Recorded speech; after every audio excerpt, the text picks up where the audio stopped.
Yeah, the other thing that you probably will have to edit out, so I'm going to be aware of it, is that I live right next to a train line, Oh, no. Oh, really? which is completely pants for doing it. Let me just turn my phone off. Release a single. The rest of it's going to be this summer, I think, after the train. I'm going to shut the window. No, yeah, go for it. Yeah, the inspiration for the score and the creative process was essentially down to looking at Andrea's work.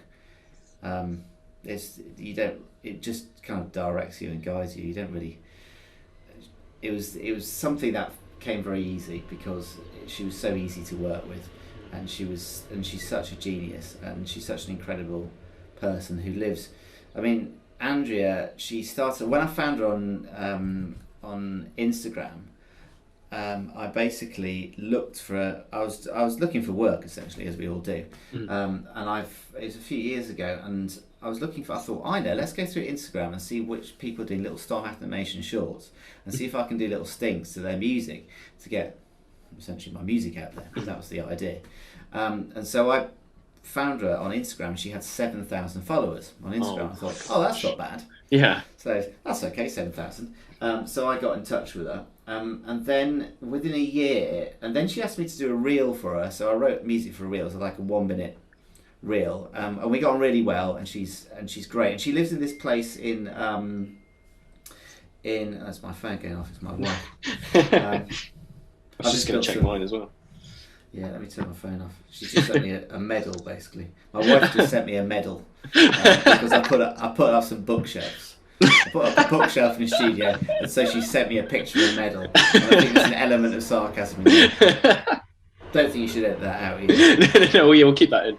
Right, where was I? Oh yeah, so Andrea. Now Andrea lives in she lives in Washington State. Mm-hmm. She's about 2 hours from the Canadian border. She's surrounded by stunning scenery. Yeah. So her work is influenced by that. So things from water, woods, animals. You've got everything in there. You've got like otters, you've got bears, you've got beavers. It's the most stunning place. And she's self-taught. And so anyway, I saw it on Instagram. I said, keyboard warrior time. This is amazing. I must write some music for you. And then she replied back saying, "Oh yeah, great. Thanks for getting back to me. Okay." And then what happened? Within a year, she went from 7,000 followers to 500,000 followers, which was great. I didn't notice. I didn't notice. I wrote a reel, and then she said, "Do you fancy writing my shorts, music for my shorts?" I went, "Yeah, okay, that'd be great." In short, that's how I got to work with her.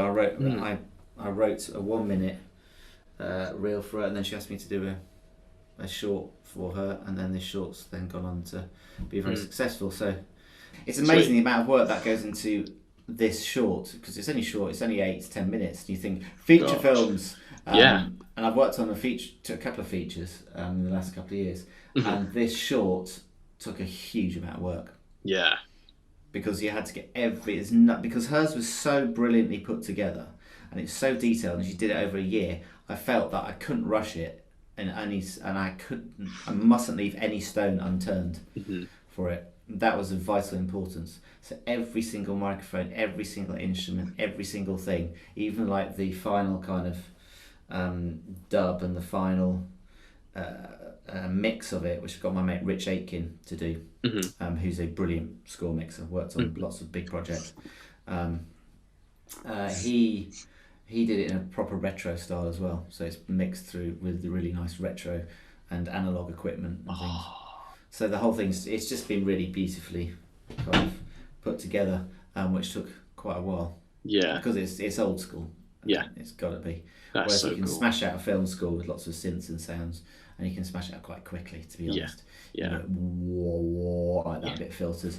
And everyone thinks it's ace, don't they? Yeah. How do you make those magic sounds? Well, I press my finger on this key and turn this button like this. No one wants to hear that, do they? They don't hear that. I mean, this is like if you got proper synths in there and the time. But often you'll get, like, if you're churning out a lot of music, you go to preset on Diva. Yeah. Okay. Click, click, click. That. Click, click, click. Like that. It's got it all there. Yes, that's the emotion. Yeah.